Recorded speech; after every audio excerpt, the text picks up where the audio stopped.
मुंबई महापालिकेच्या महापौरपदी भाजपकडून रितू तावडे यांच्या नावाची घोषणा झाली आहे। मुंबईचे भाजप अध्यक्ष अमित साटम यांनी त्यांच्या नावाची घोषणा केली आहे। तर उपमहापौरपदी शिवसेनेकडून संजय घाडी यांच्या नावाची घोषणा झाली आहे। पुढील 1.25 वर्षांसाठी घाडी हे उपमहापौरपदी असतील। भाजपकडून राजश्री शिरवाडकर, रितू तावडे आणि शीतल गंभीर यांच्या नावाची सर्वाधिक चर्चा होती, पण रितू तावडे यांनी बाजी मारली आहे। 11 फेब्रुवारीला मुंबईच्या महापौरांची निवड होईल। रितू तावडे या भाजपच्या मुंबईमधील पहिल्या महिला महापौर असणार आहेत। दरम्यान रितू तावडे यांनी महापौर पदासाठी तर संजय घाडी यांनी उपमहापौर पदासाठी अर्ज दाखल केलाय।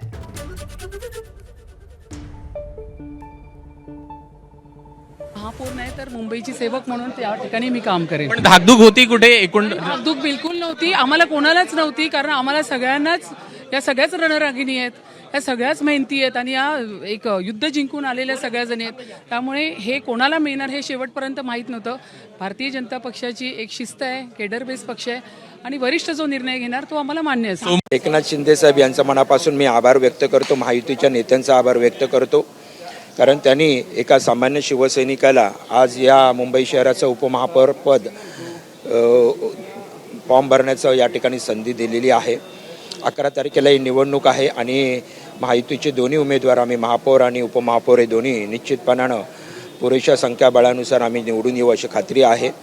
त्यामुळे मी खरोखरच आनंदी आहे आणि मी सर्व नगरसेवकांचंही मनापासून आभार व्यक्त करतो की ते मला या ठिकाणी भविष्याच्या पुढील काळामध्ये सहकार्य करतील, साथ देतील। आज साधारणतः 44 वर्षानंतर भारतीय जनता पार्टीचा महापौर हा मुंबई शहरामध्ये, मुंबईच्या महानगरपालिकेमध्ये विराजमान होणार असून मुंबई महानगरपालिकेला भ्रष्टाचार विरहित प्रशासन देण्याच्या हेतूने मुंबई शहराचा विकास आणि प्रगती घडवण्याच्या दृष्टिकोनातून आणि मुंबई शहराची सुरक्षितता अबाधित ठेवण्याच्या दृष्टिकोनातून मुंबईच्या महापौर या कार्यरत असतील आणि कायमचं मुंबईच्या महानगरपालिकेला भ्रष्टाचाराच्या विळख्यातून बाहेर काढणं हे त्यांचं परम कर्तव्य असेल।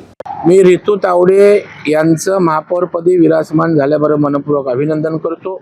महापालिकेतील एक चांगलं व्यक्तिमत्व, अभ्यासू व्यक्तिमत्व आज त्या ठिकाणी महापौरपदी विराजमान झालं आणि एक महिलांचा सन्मान झाला आणि एक आक्रमक आणि अभ्यासू अशी ऋतू तावडे असल्यामुळे त्या महापौरपदाला न्याय देतील। आणि होय, माझे कॉलेजचे मित्र आहेत, वर्गमित्र आहेत, आम्ही शिवसेनेत, मनसेत, विद्यार्थी सेनेत एकत्र काम केले आणि जेव्हा आमचा सहकारी उपमहापौर होतो तो सुद्धा आमच्या महायुतीत, तर स्वाभाविकपणे आनंद आहे। दरम्यान मंत्री आशिष शेलारांनी मराठी महापौर पदाच्या मुद्द्यावरून पुन्हा एकदा विरोधकांना डिवचलंय। त्यांनी नेमकं काय म्हटलंय आपण पाहूयात। तर आशिष शेलार यांची एक्सपोस्ट आपण पाहतोय। मुंबईचा महापौर हिंदू मराठी असेल, हा आम्ही मुंबईकरांना दिलेला शब्द पाळला। ज्यांना मराठी मुस्लिम महापौर करायचा होता त्यांचा डाव मुंबईकरांनीच हाणून पाडला।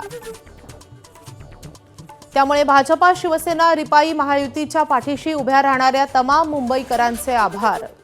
महापौर पदाच्या उमेदवार रितू तावडे यांना शुभेच्छा। मुंबईच्या विकासाचे नवे पर्व सुरू, आम्ही मुंबई विकासाबाबत सदैव लक्ष ठेवून राहूच, या शब्दात आशिष शेलार यांनी विरोधकांना मात्र डिवचलंय। एबीपी माझा, उघडा डोळे बघा नीट।